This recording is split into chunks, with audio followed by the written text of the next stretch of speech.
Hey everybody, welcome back to the podcast. Back at you again with another one of our world building episodes. This is the third episode in our world building July. I was about to say January. World building July little mini I don't want to call it a series because it's, this is like the 18th world building episode, but yeah, it's a little July stretch as we play along with World Anvil's Summer Camp 2021. I'm joined today by Liam. Hello. How's it going? It's been a while. Oh, it's been a while. I'm sorry. I almost baited you into doing that. It's been a while. You basically did, and I have no regrets. Yeah, right before recording, before pressing record, we were like, "Oh, we'll try not to do that," and then I just straight up set you up for it. But yeah, I was invited. Yeah, it's like a vampire. I was invited to do it. No choice but to do it. But yeah, it's been a little while since you've been on the podcast as well. I mean, we kind of got interrupted with the actual D&D game we were doing, didn't we? And we're still kind of in a holding pattern with that, really, I guess. I can't remember whether we did because we did that one world building episode before where we kind of established the Pantheon. I can't remember if that was before or after. With sort of, I think it was. It was before because we were discussing it because initially we were talking about my character being a cleric. Oh, that was it. Yes, and then we were establishing like the deities of that. So yeah, I think it was before. Yeah, like just before. But I mean, that the last of those ever the D&D ones we recorded. It's. I mean, when did that go out? I'm looking at my. Sorry, I'm just pulling up my podcast dashboard here. When did that go live? It was like last year. Yeah, 77 Vision in the Library, November 26th, 2020. Oh man, that was a lifetime ago. God, yeah. we'll get back to it, I think. One day in the future, our characters will decide of old age. Well, everyone but my character, because he's an elf, and elves live forever. Yeah, it's not so much the characters I'm worried about getting back together. It's getting the players back together into the same room again. Me and Shams would be the easy ones.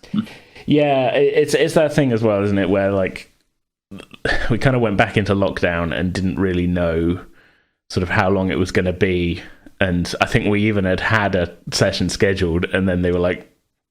The week before they were like, no, lockdown starts this day, and our scheduled session was like 2 days after that. So it was like, well, I guess that's not happening. Hopefully it'll be a short one, and here we still are.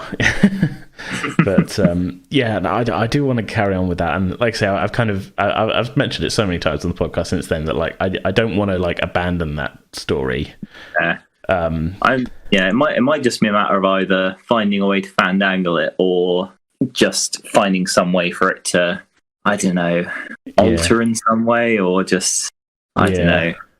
Because whilst I'd definitely be very happy to go back to Fane, because he's definitely a character that I wanted to let go for a while, and it was nice to let him out there. I would not be opposed to trying a different character or coming in a different aspect or something like that. But it very much depend on how you'd want to reintroduce it. Yeah, it's a thing where like I don't like just sort of abandoning stories halfway through. Really. Yeah, and we didn't really sort of end on like a kind of note of like, oh, open ended. Who knows what's going to happen here? Like it was quite literally almost in the middle of a scene, really. But yeah, almost. Yeah, because we were in the middle of a library. Yeah, and I was like.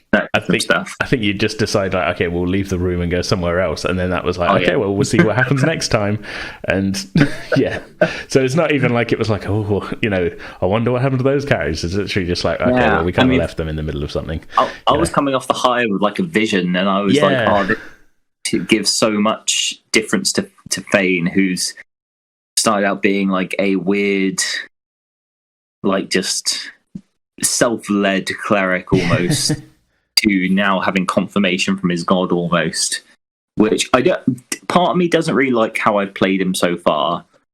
He seems like a very wistful idiot almost. So I kind of, now that I've had a chance to play him, have a new angle I'd like to approach with him. I mean, surely that kind of feeling of like, oh, he's a wistful idiot, not really helped by the other two characters calling you an idiot from the beginning. Yeah, I didn't. Yeah, that's very much affected how I've. Yeah. Oh well. Oh well, that's Well, fine. who knows what happened? I like I Who say, knows? I actually, I mean, I've been specifically sort of not, as I say, not starting anything new really, because I do want to sort of kind of roll, when if possible, just pick it up and be like, and we're back rolling.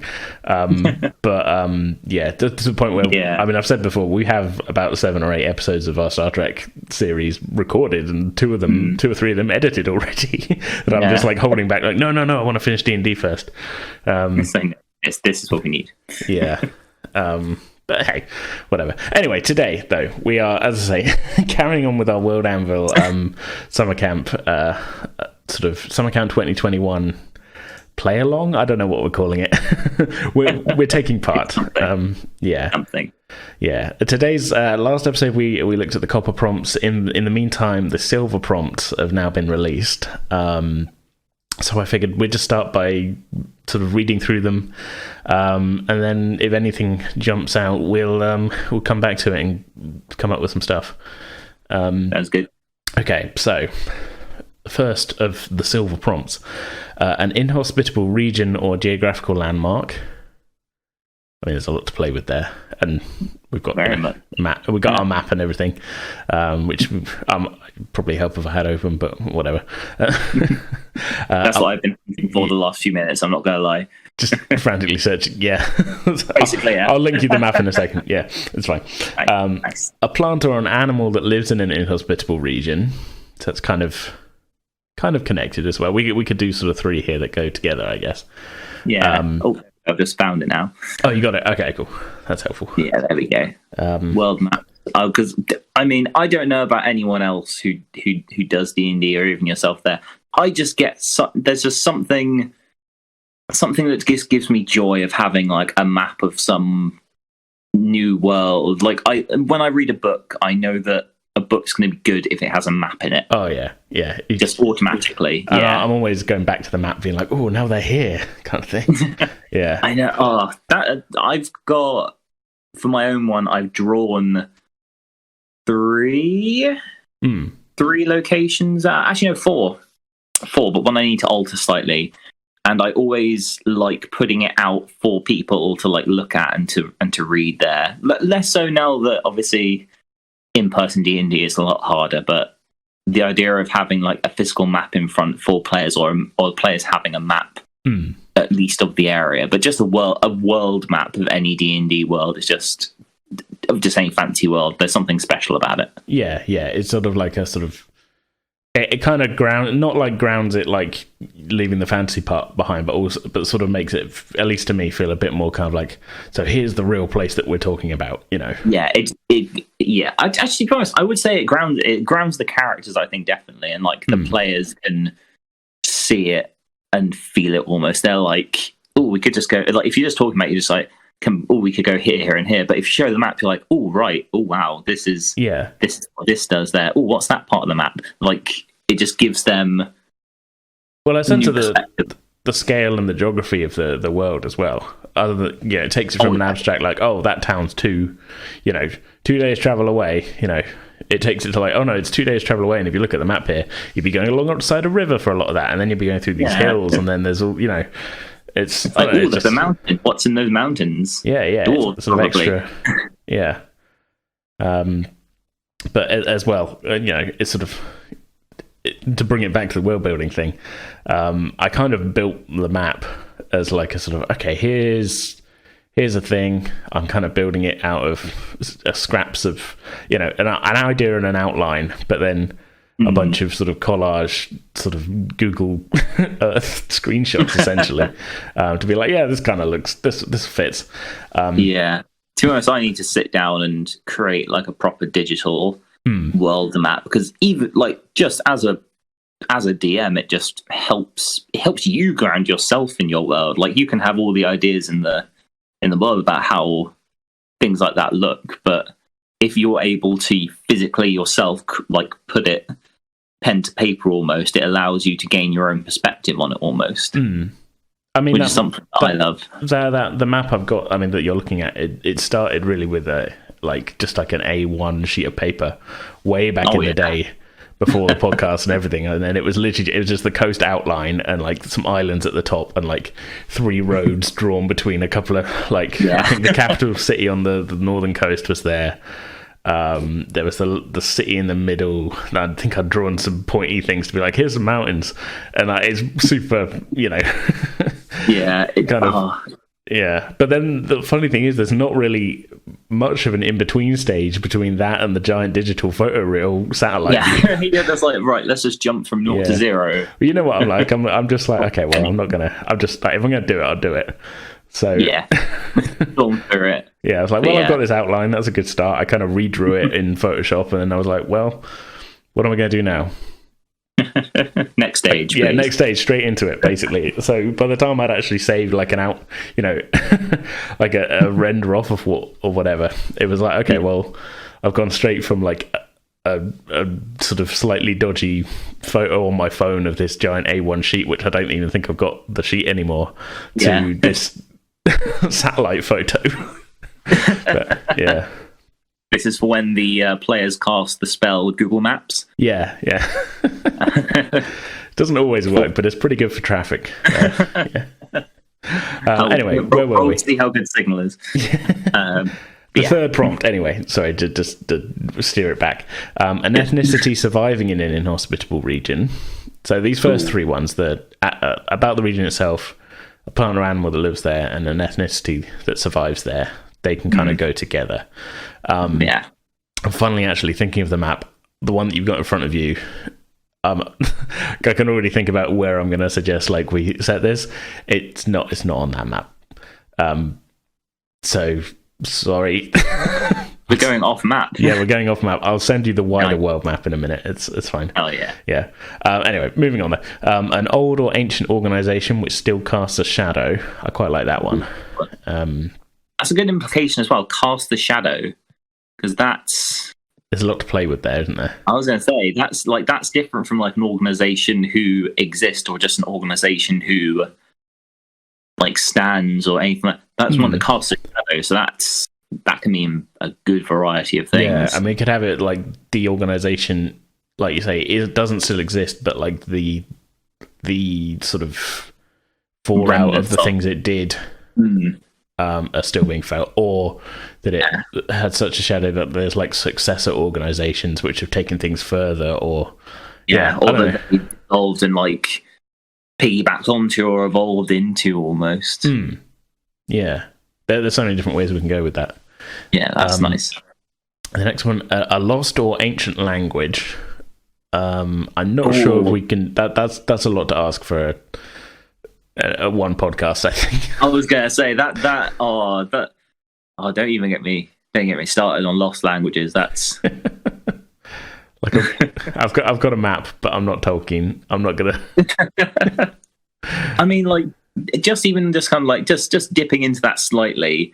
For me, I like the idea of a precursor race or a lost race, things like that. Just that adds such an excellent element, like very much like Forerunners in the Halo franchise or the Isu in Assassin's Creed. Just the idea of this highly technologically superior race and them having the just the magic of like in D&D a language that no one can understand without magic. Well, actually, saying that, then I do have some places that we can sort of fit that in. Yeah. Let's come back to that. We'll finish going through the list as a whole, and then we can come back and sort of talk about that. Yeah. An ancient and or powerful artifact. I mean, always fun. Yeah, I mean, it's D&D World. Throw a rock and you're going to hit one. And then the rock itself is likely to be magic. Where do we find them? A bag of holding. That's where.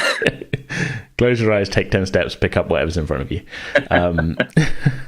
A religious, I see I've left a word off of that. A religious order founded or based in your world's history. Nice. There's a lot to play with there. Yeah. A coming of age ceremony. Ooh, that's quite good, especially when it does come to D&D races as well, because that's very different. Yeah, I feel like we've talked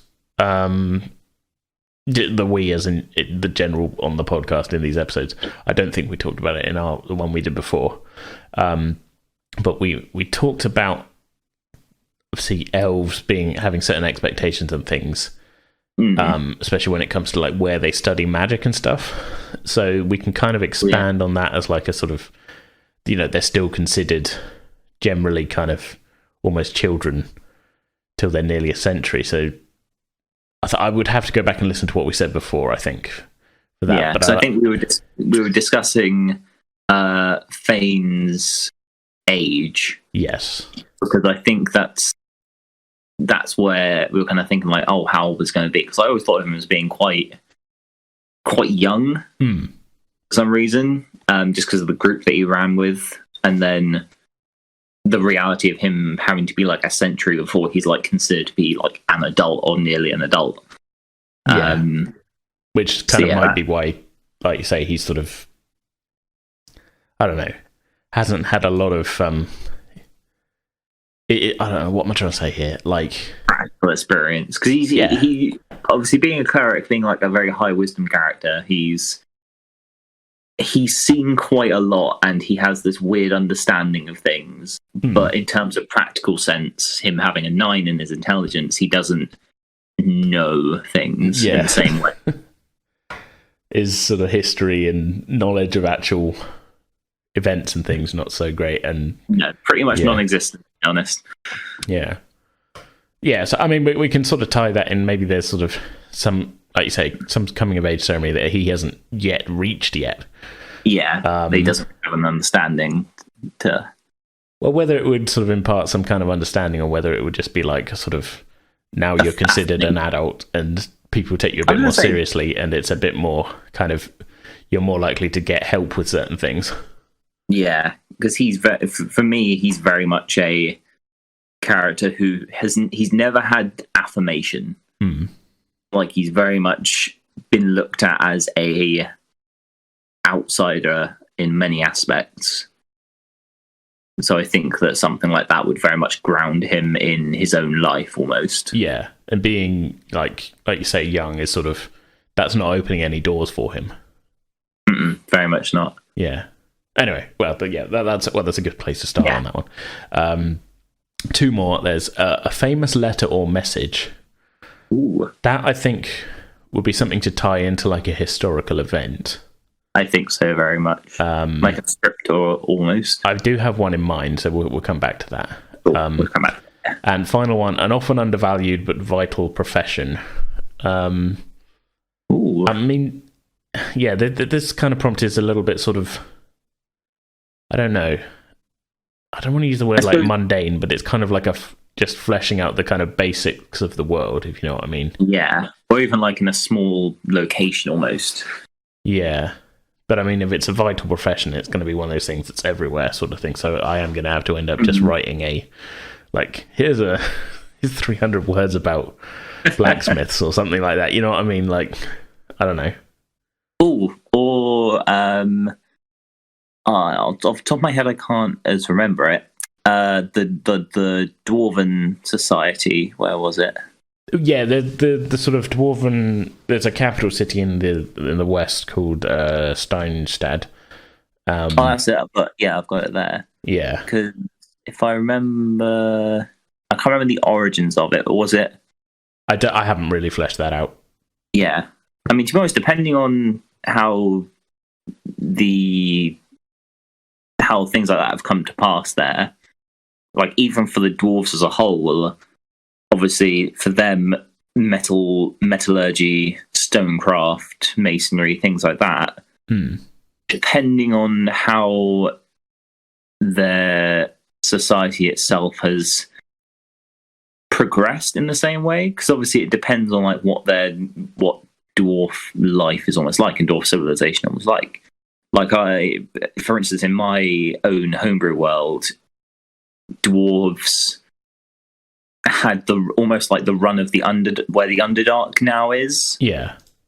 That was once like the roots of their civilization. Like they had entire cities based in there, they, rather than expanding outwards, they expanded downwards, and they had like beautiful ancient structures and like different technologies and devices down there. And then it slowly just started to fade away, almost like the lights were almost going out. So now in the modern day, dwarves have their own separate societies. Each one has developed differently. Yeah. You've got dwarves that developed in a desert city who have like shorter, darker hair, darker skin. They're more charismatic almost because they've had to like, and they're a bit more kind of like rough and tumble because they've had to survive a bit more. Like they live in like a honeycomb of like topside cities, because obviously the earth there isn't going to be as dense and strong because it's mostly sand and like sandstone, things like that. So they've had to kind of like make an underground surface city almost. And then to the north, you've got dwarves who have like a very stereotypical dwarven existence. They have an underground city, and there's like minor trade with the top, and it's just kind of been affecting the way that they go. Yeah. So I suppose with that, it would be how different, depending on how their settlements exist throughout the world, whether they're a bit more focused on being like metalsmiths, gem cutters, things like that. I'm with you. I don't know if that really fits the prompt of like undervalued though. True. Actually, yeah. No, I've just delved far too deeply in that. I apologise. No. It's all good. It's all good, and I do like it. It's just one of those things that I'm kind of like, it's not 100% fit with the prompt. That's all. Yeah. I suppose with undervalued, it'd be something that's less prominent, I suppose. Well, I was thinking of something like my mind went to I don't know how much of the kind of Warhammer Fantasy novels you've read, if any. Not really. I have a very basic understanding of the lore surrounding it. Yeah, in one of the, I think it's the Gotrek and Felix ones, they work, like, because they're kind of like a duo that's sort of down on their luck all the time and everything, and always end up having to, fight their way out of terrible situations and things. I believe in one of them, they are briefly employed as, like, rat catchers in the sewers of one of the capital cities. So I'm kind of thinking of something like that, like they're not as they're just sort of like, I don't want to call them rat catchers but it's sort of like the sewer patrol essentially is what I'm thinking. Yeah, something that's very like small, but something that's quite important. So like if they're present in like every city almost, they're preventing like, I hate to be, I'd say like they're preventing like plague and disease from carrying. But obviously, like going in reality, that's not really what rats do. They're fleas that carry diseases. And well, in the Warhammer thing, it's really the rats are like Skaven, so they're like man-sized. Oh, but I'm thinking, I don't want them to be like rat catchers. I'm talking about literally, it's like a kind of not lowest of the low, but like a sort of they are down there looking for any monsters and trouble and things, because obviously it's a D&D so thing. almost like monster hunting guards that protect the underside of the city. But they have to work in the sewers, so it's generally considered a pretty shit job, literally. Literally. And it's undervalued because people are just like, people never see, like, if they do their job right, people never see anything wrong happening. That's a good point. And it's generally but by the people who do it, it's considered a shit job because you're just working underground in sewers the whole time and everything. So it's pretty undervalued, really. But really, like you say, the prompt is that it's undervalued but vital. I would say that actually would really stand, because in most instances, if something occurred, someone's like, "Oh, there's something down the sewers. Oh, we better go hire adventurers." If there's just like a dedicated section of the guard that no one really knows about, like almost as like a punishment detail almost. Yeah, no, 100%. I like that. Like if you get assigned to that, you've done, it's not a great career move. No. Oh, no, I like that. I mean, I've almost ripped it wholesale off of a novel I read. But I feel like as a concept, it's like I'm not ripping individual characters off. I just feel like we've got our big capital city at the very least would have that, I think. Yeah, definitely. Smaller towns probably aren't going to have sewers. No, but we've got a couple of big cities, so yeah. Things like that, even with like smaller towns, the idea that they're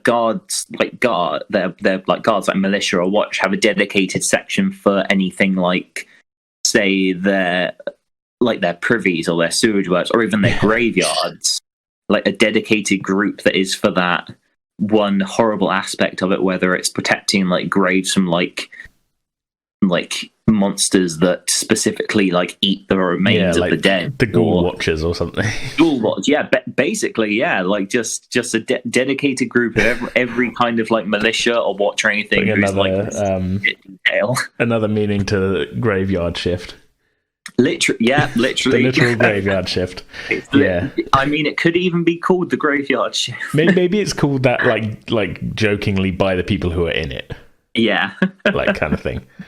But anyway, yeah, I feel like that's the kind of way I want to go with that one, I think. I love it. Yeah. Well, okay. Well, that's the last of the prompts anyway, so let's just kind of work our way backwards, I think. Yeah, let's work through it there. Yeah. I don't think we need to go in any more depth than that. I was going to say that actually just works very well just as a general concept. Just they must have understood that there is a real risk to sewage. Yeah, it's a dark place. There's everything like that. Yeah, there's plenty of food for things that are willing to eat like nasty rubbish and everything. So you're gonna need somebody down there keeping an eye out for monsters that might suddenly, might get strong enough to, interfere with the people above. Yeah, I mean, this is also very much a world where necromancy is an established thing. It's a concept. Undead are kind of a problem. So it definitely makes sense that the powers, like, not even just like caring about it as much, the powers that be very much are like, right, we've got to have something there at least. Yeah. I'm happy. I'm going to make a note of that in my Word document then. This is what we're going for with this one. Awesome. I just put this is basically a note to myself for later. Yeah. I'm just going to write sewer watch ? What? Nice. Yeah. No concept. Yeah. I dig it. There's a concept, and then that's about as in depth as we need to go on this episode, really, with any of these. I dig that. Yeah. So working our way backwards, then, a famous letter or message. The one I had in mind. We've got a sort of. The way the kind of recent history in the setting is that about, I think it's 70 years previously, there was the Demon War and things where the whole land was sort of thrust into strife as demons try to take over the prime material plane and things, and eventually after a massive big old battle were forced back. And that's the kind of heroic sort of age, and that and everything happened 70-ish years before our current timeline, and now it's now things are but I mean it means I get to play with kind of like things have sort of were rebuilt and are now maybe going into decline again and things and everything, and which is stuff that's interesting to me and probably never comes up in games, but but anyway, as part of that, but part of that I've kind of already established is that the current king was like 15, 16. Quite towards the end of it, and defied his father's wishes to go off adventuring during the war, and eventually played a pivotal role in bringing the war to an end. Yeah. So it's this famous letter or message. I was thinking maybe he left a message to his father, who was the king at the time, sort of explaining his reason for going out. And like, you may not agree, you can't keep me safe forever, father. I want to do my part. The kingdom needs me and all this, and just as very much a very context building aspect of the lore that's like, this is an insight into the one of the most pivotal characters, almost giving them kind of a humanizing aspect. Basically, like, I mean, I've already on our World Anvil page there's a whole category which is the Demon War stuff, so I feel like it would slot neatly in there as like, here is a document that this is the letter left by the king to his the current king to his father, the king at the time, before he went off and basically made an adventuring party of various classes. But no, that's good. I like that. Like a little bit of sort of like, here's a little slice of history sort of thing, and sort of like, here's this pivotal figure. Here's something going on in their own space. Yeah, I like that. And I feel like it's I'd say it's a famous letter almost. So maybe this is kind of become part of, for those who sort of studied the history of the period, this has become sort of like a famous letter. It's like, this was our current king declaring his intention to not stand, to not stand by and to actually take an active part in it. And that was my idea with that one. I like it. I mean, have you got anything you think you would add to something like that? Oh, I'm not sure as with that. I know I've kind of put you a bit on the spot there. That's okay. So obviously not knowing as much about the previous. Yes, no, that's fair. As everything kind of went down, but almost kind of like aware, just kind of like what being in it, maybe setting up what the future king was going to be like, almost, or even some aspect of it that kind of made him who he is now. Yeah. So something specific in the text that sort of was, a bit of a sort of, a oddly prescient sort of turn of phrase or something. Yeah. Something that kind of comes in, like something that he then says regularly or has made. Kind of like a. Sorry, my brain immediately went like, "Don't try to stop me, Father." It's something he says all the time. my king, these bandits, don't try and stop me, Father. But yeah, no, I like that as a sort of thing. Like even like with how he signs it off, almost like a kind of how like a presidential slogan is, something like that. But like something that his people will then latch onto. Peace out, y'all. Peace out, y'all. Yeah, I would follow a king that has like whose slogan is "Peace out, y'all." I respect that. I like that. The sign off, especially, is a thing of like it becomes. I mean, if this is a famous letter or whatever, this becomes like a sort of like, oh yeah, no, this sounds like this is what the king's inner. This is his. Inner sort of thoughts are like, and that and everything. It's a rare for historians and common people sort of glimpse at to like. Kind of like becomes like a rallying cry almost. Yeah, and it's kind of like a famous. Let's say if it's famous, maybe it's kind of like a sort of thing that's like I said, just dissected by historians and things. Or even put on like a lot of like royal propaganda or like any like heraldry or things like that. Oh, so it was sort of seized on by as like a rallying cry sort of thing of like, I've had enough of this bullshit. Yes. And yes, we the people of this land have indeed had enough of this bullshit. Yeah. No, it kind of like go either way. Depends on how you want to spin it. But like even I suppose like with him, if he's still alive, if he's still knocking about. Yeah, he's pretty old now. He's like pretty old now. So yeah, could be both. Could be both. Or could be either. Yeah. I think I've got the timing slightly wrong. I think he's currently in his early 70s, and the war was 60 years ago. I'm trying to remember. Yeah, that sounds right. That tracks, because I don't think I had him being in his 80s. I haven't got the page open in front of me. Regardless. It's at the point where he's got grandchildren who are in their 20s. Is kind of that's the age bracket we're at. Anyway, well, actually, I think we kind of covered the coming of age ceremony thing. I think there's a sort of lot to dig into there as like an elven rite of passage or something. We don't. Elven rite of passage. I'll just leave that. I think we've got a few here to deal with. So we talked a little bit about that. A religious order founded or based in your world's history. Now, we can kind of jump a little bit off of the previous recording we did where we talked about the pantheon, but I mean, an order sort of kind of implies to me like not the mainstream. I was going to say like something that formed. I mean, it could even be something that formed during the Demon War, as kind of like similar to the Grey Wardens in Dragon Age.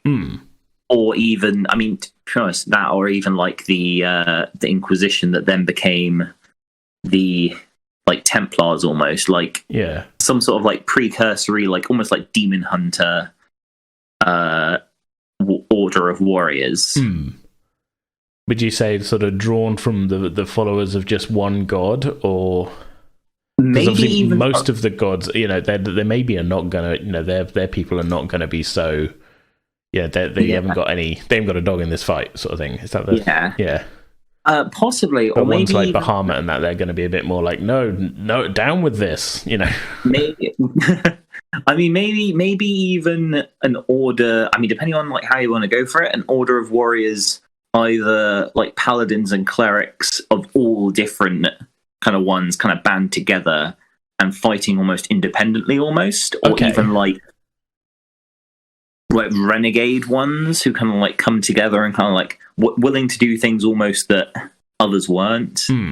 So drawn from the kind of priesthoods of multiple different gods, then really just people, you know, clerics of conscience who or whatever, who were just like, we will. I like you say, the kind of the Inquisition thing, or that, like, I don't know if you've played Dragon Age Inquisition, where people are coming from the Templars, they're coming from the, you know, everywhere basically. Yeah, an organization. I played the shit out of Dragon Age Inquisition. Yeah. All of the Dragon Age. You don't need to. You don't have, I've got that covered. Yeah. Too much, if anything.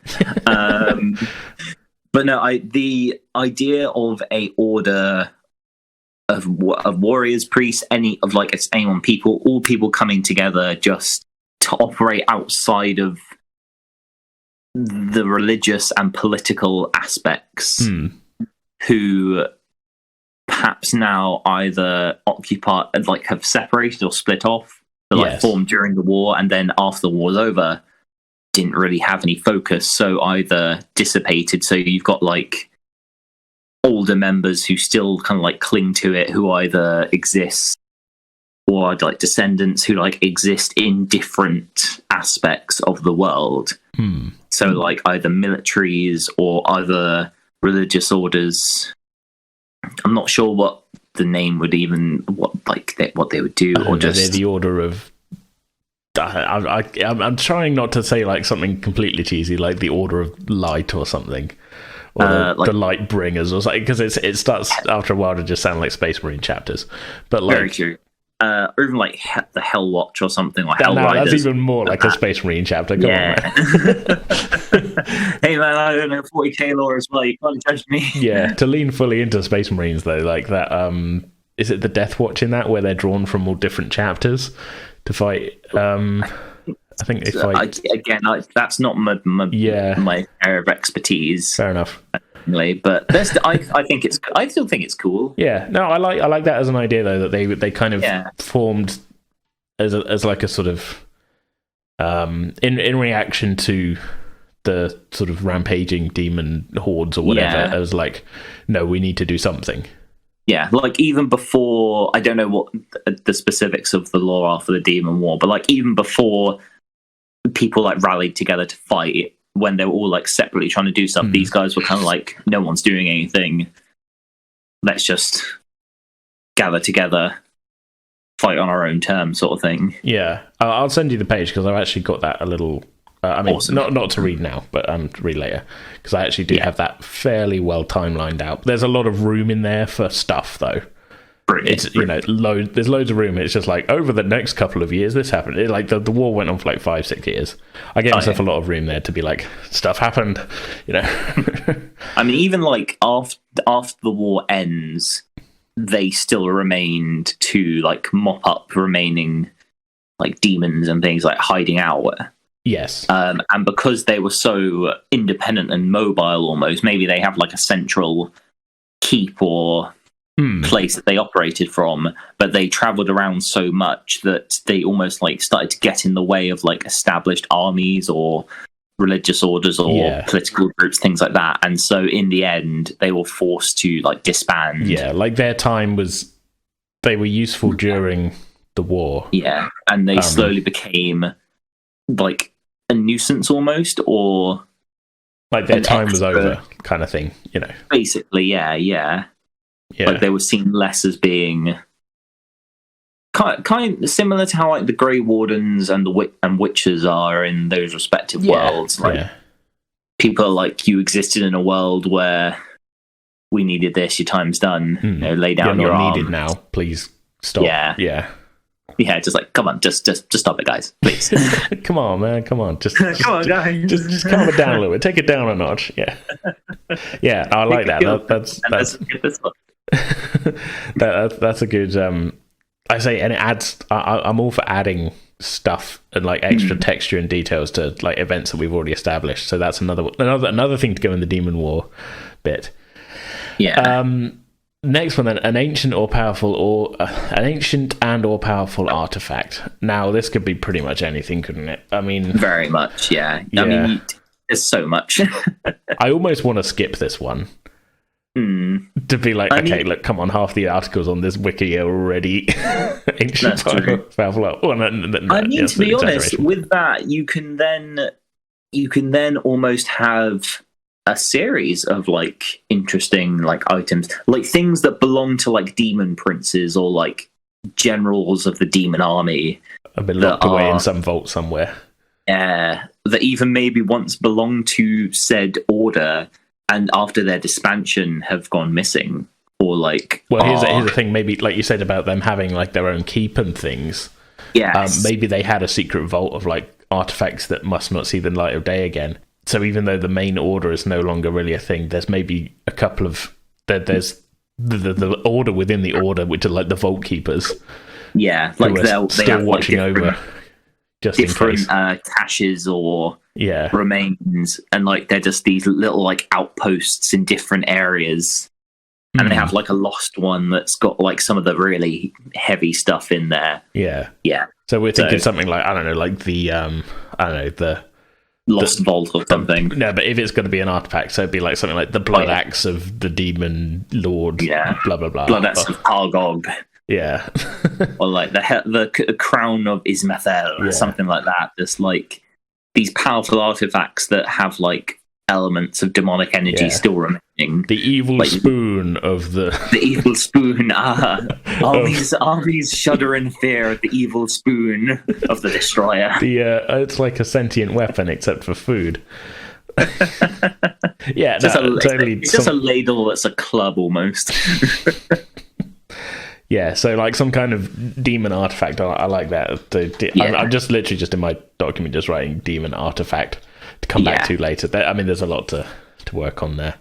The great thing about having like a heavy conflict is that you have lingering, like, because in any conflict you've got people that had to go through and do horrific things to make it end. I mean, in my own homebrew world, there was a civil war within this empire, and the final turning point was when the loyalist like mages were gathered together, and they basically there's now a scar on the landscape that is just pure blackened, like fields of just pure fire that rained out, and like there's this whole area of scorched earth.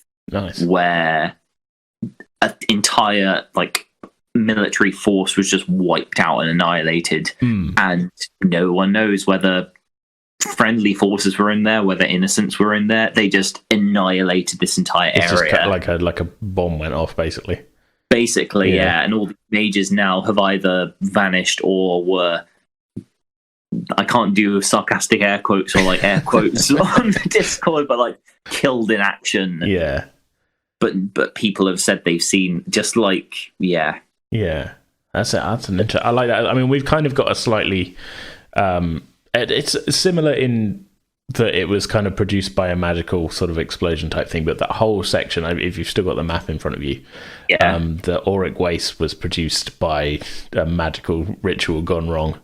I mean, that all used to be regular grassland and just like the rest of the continent, but basically they tried to build a planetary shield after an asteroid hit, and it didn't go so well. That's a logical thing to do. It didn't go so well, and the ritual went wrong, and it just was like it just kind of collapsed and just like burned the land. and the whole land is just infused with all this magical energy, and it's kind of like mutate. It's like it's what infused with wild magic is the best way to put it. So like weird stuff happens there, and you can't live there very long, and it's yeah. Oh, I dig that. Yeah. Nice. And it's been that way for like 1700, 1800 years, and it's expanding basically, which is a problem. So yeah, that's a problem for the future. Yeah. It's not like growing like every day. You can't see it growing. It's just like year on year. It just seems like it's encroaching a bit more, basically. Yeah. Yeah. Anyway, a lost or ancient language. So I had this is one just to briefly touch on, I think. It helps that you've got the map in front of you. If you scroll to the top, there's a place on one of the islands called the Ruins of Solara. Got it. Yeah, but basically it's that is the remnants of a magical society that was itself destroyed during the previous age of the world, which is the Age of Arcane Might. Which is a time when wizards reigned supreme and did all sorts of terrible shit. Yeah, magocracy. Yes. So there's a lot of small societies ruled over by powerful individuals, and mage warlords basically. Yeah, and they did a bunch of terrible stuff, including a society in the south was at war with them and basically fired a giant beam weapon at them, which is what created the Amethyst Isles, which used to be part of the continent, but basically blew off the islands off of there. That will do it. I mean, which is why they're infused with the islands themselves have a slight magical field to them and stuff, and they are infused by we've got a few things out of that.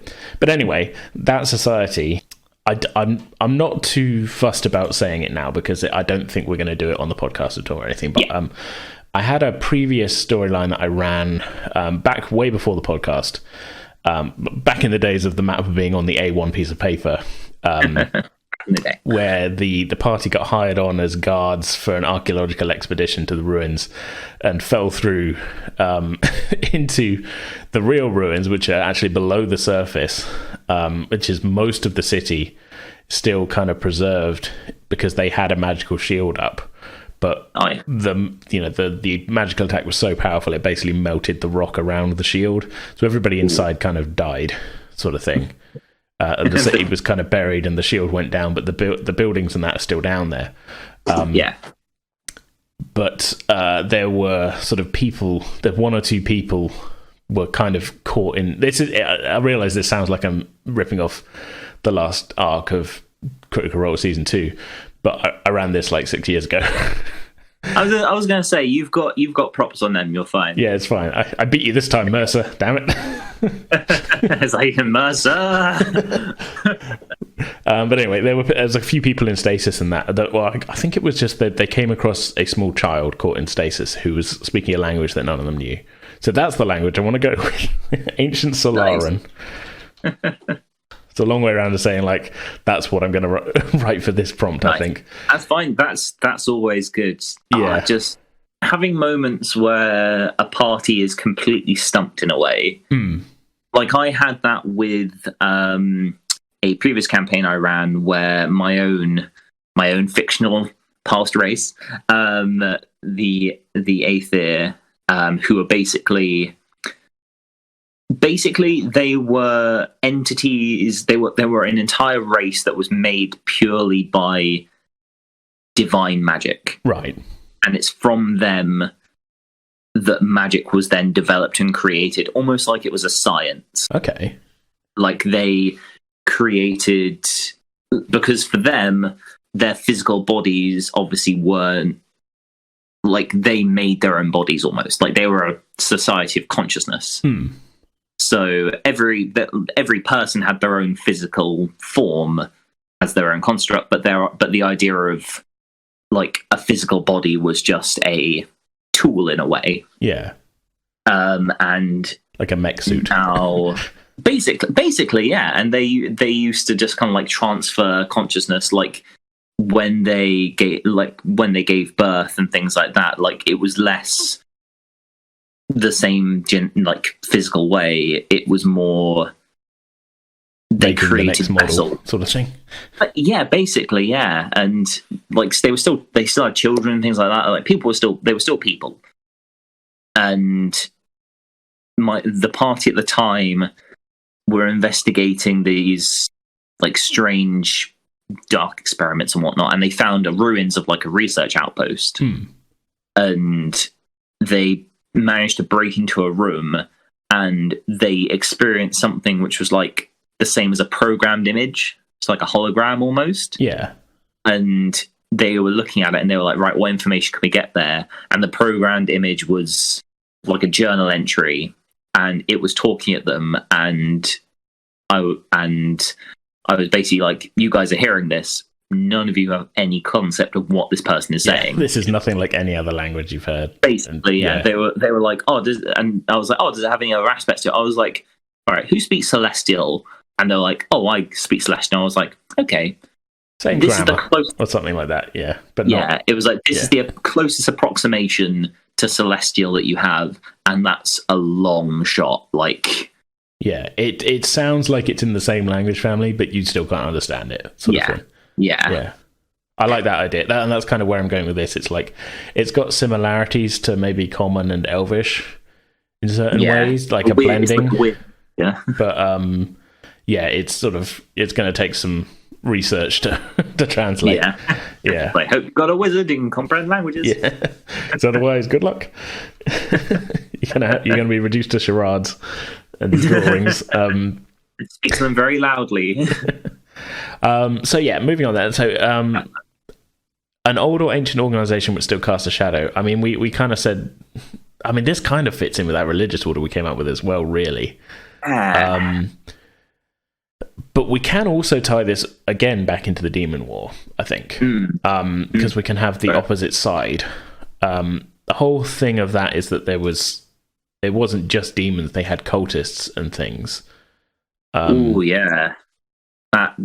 That can very much have a big... the first demon to come through was summoned by accident, or he kind of not accident for him, but a young man with like a lot of kind of untrained magical talent who was sort of going to go and study to be a wizard was sort of attempting to summon what he thought was like a friendly magical companion.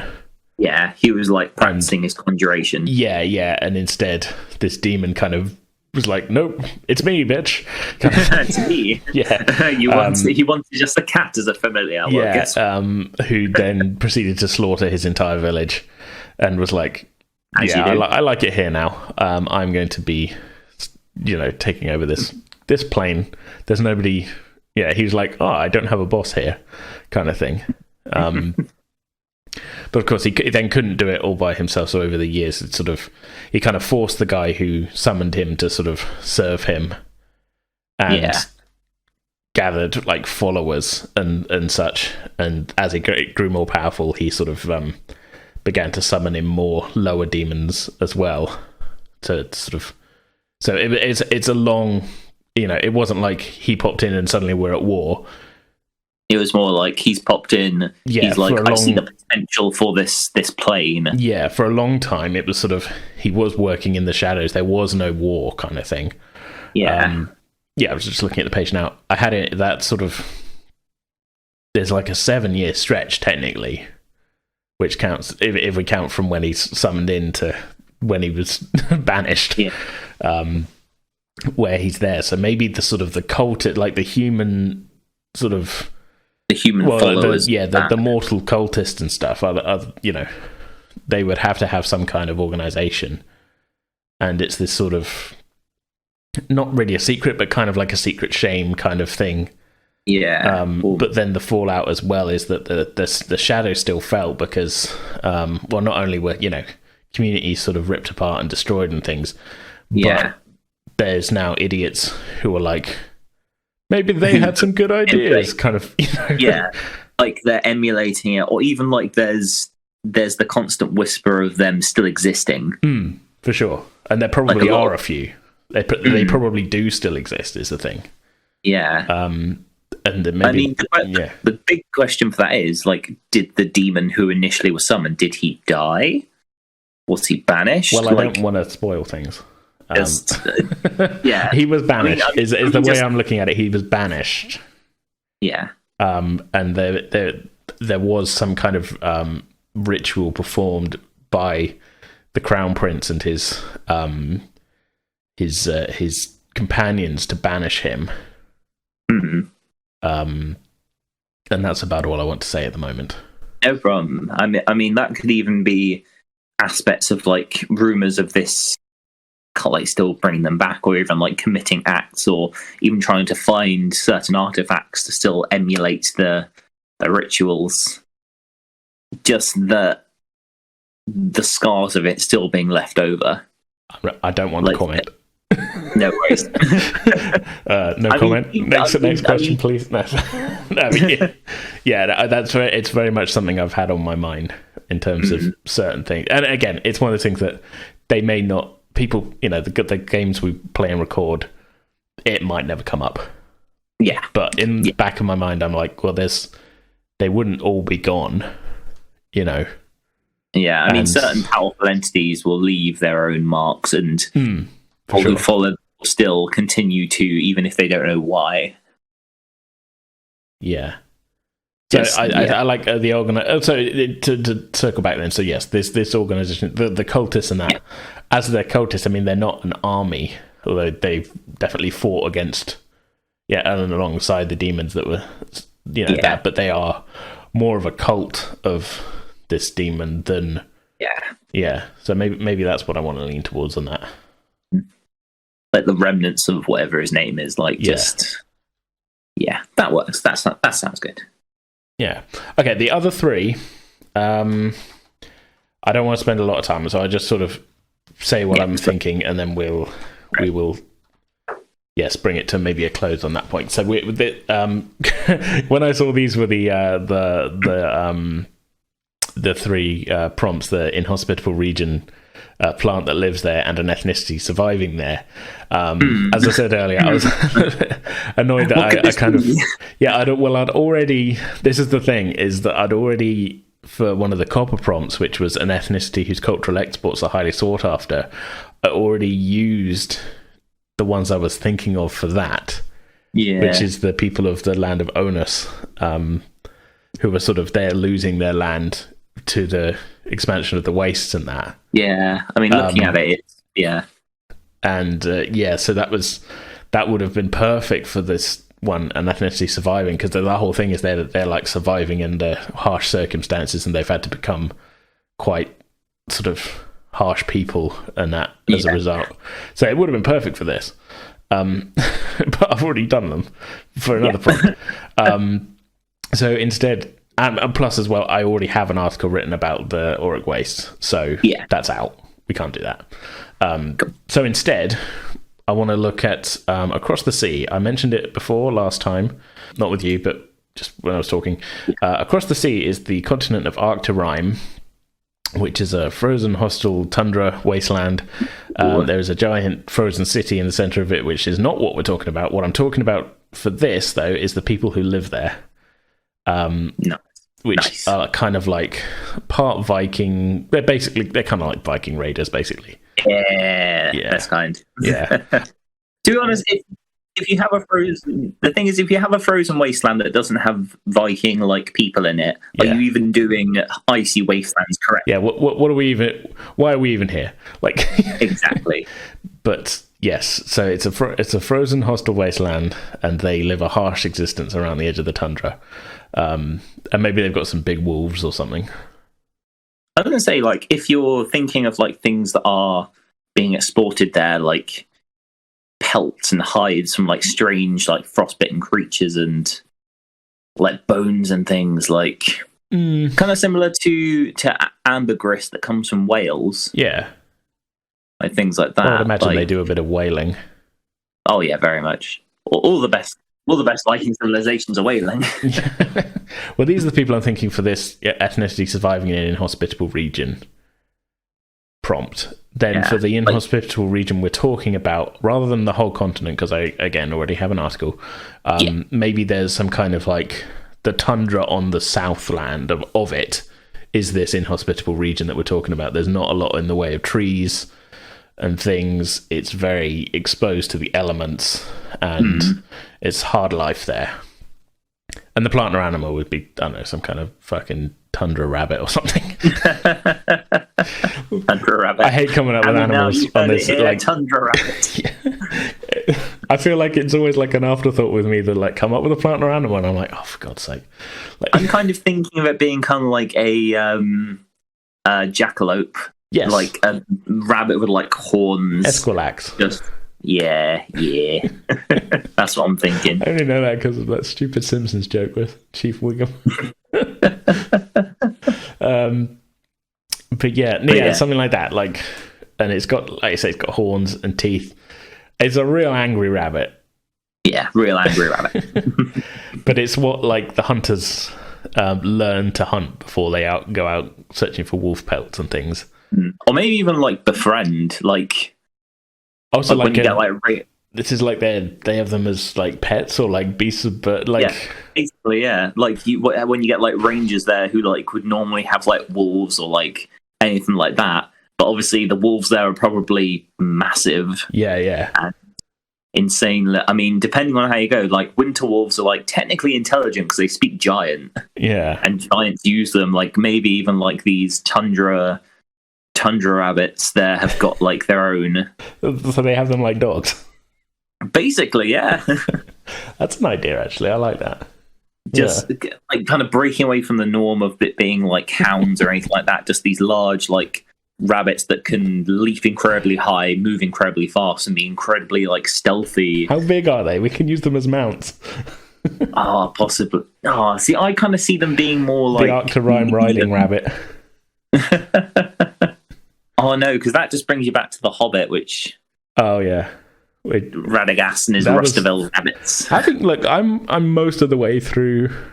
Like husk size is what I'm thinking. Yeah. No, that works. That works. But just to stop on the Hobbit bit there, I'm most of the way through rereading my Tolkien hardcover collection to the point where Hobbit, Lord of the Rings, Silmarillion, all done. Nice. I don't remember any mention in any of them about some kind of rabbit sled pulled by Radagast. It's in the movie. Well, I know it's in the movie, but like. I know. Yeah. I don't know why. I kind of hope it's not canon. I'm gonna have to look it up again, but like, I don't think it is. No, good. I might be wrong. I mean, yeah, but it's one of the things where my argument I'm just bringing it to that. That's the only reason. Yeah, that's fair. I mean, look. Let's just say, like, the Lord of the Rings movies are some of my favorite movies of all time. The Hobbit ones. Oh hell yeah! I don't think I've watched Battle of Five Armies more than once. Let's put it that way. I've only seen it once, and I can't remember as much of it. Yeah, I'll take awesome set design. The idea of dwarves riding giant rams. That's really cool for me. I think that's in the book, actually.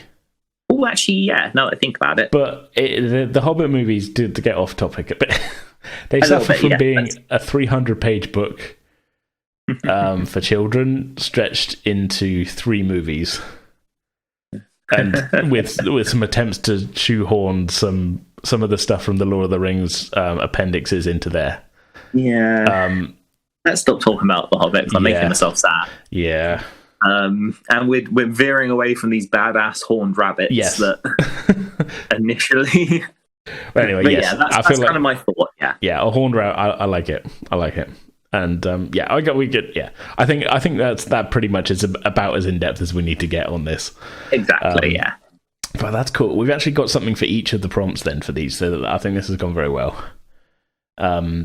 I need to actually write them as articles though before the end of the month. So that's the other thing. Like, well, yeah, this is awesome. Will I get around to writing it? Who knows? Probably. I'm gonna have like a writing day where I just sit down and just bash out a bunch of them. Nice. But yeah, that is all of the silver prompts I think we've hit there. So yeah, thanks so much for joining me for this. It's been a lot of fun. It's been really great. I've enjoyed just nerding out about D&D lore of every kind. Yeah, I dig it. It's been too long since you've been on the podcast as well. We'll figure it out. Good. We will figure it out. Good. Yeah. But okay, I think we can probably wrap that up there. That's a good stopping point. But we'll be back next week with an episode about I think they call them the gold prompts. Just scroll down. Yeah, the gold prompts are out on Tuesday the 20th of July. So giving me 2 days to record an episode. Okay. I'll do it. It'll be fine. Don't worry. Last week's one I recorded at 11:30 on the Wednesday night and put it directly live, so it's fine. We'll figure it out. But yeah. Anyway, have you got anything you want to plug, or are we? I guess go back and listen to our episodes we did. Yeah, do that. The episodes are awesome. I very much hope we can get back into it in some capacity. I kind of miss being a cleric in many ways. Having of last week completed my Curse of Strahd campaign. Way. How many people died? Actually, I only just managed to kill the paladin on the very last session. And just getting it in there under the wire. Definitely, and it was with a power word kill as well. So it was. It's nice. You don't get to use those very often. No, we managed to get the campaign out so that rather than finishing at level 10, we finished at level 15. Okay. Well, yeah, so I essentially made an incredibly badass Strahd, who throughout the whole campaign had just been more of an annoyance to the players. They have established the main city as like a full settlement now. Like the entirety of Barovia is completely different. But now that, thanks to Van Richten's Guide to Ravenloft, I'm going to be having a lot more fun with the rest of the Dreadlands, Domains of Dread. I haven't picked that book up yet, but it's fun, and I'm going to be doing some damage next. Yeah. Awesome. So one day we'll come back to that campaign. But that's all. I'm just excited to be back on the podcast. Yeah. And we're happy to have you back. Thank you. So yeah, anyway, as always, everybody, we will see you next week for more world building stuff. In the meantime, as always, you can catch us on Twitter, Facebook, and Instagram, all of which we're at Pretend with Dice. Please do join us on our Discord server, as a lot of fun stuff goes on there, including some really fun fan art, which I tweeted out the other day of the Pudumps, the birds Nicola and I came up with the other day. So yeah, join us on there. There's a lot of fun stuff. Links to which are in our Twitter bio and the contact page of our Podbean site. For those who don't listen to us on Podbean, it's pretendingwithdice.podbean.com. I think that's pretty much everything. I feel like I'm forgetting something, but that's just the way my brain goes. So too late. Yeah, too late. We will catch you all later. Have a good one, everybody. Bye.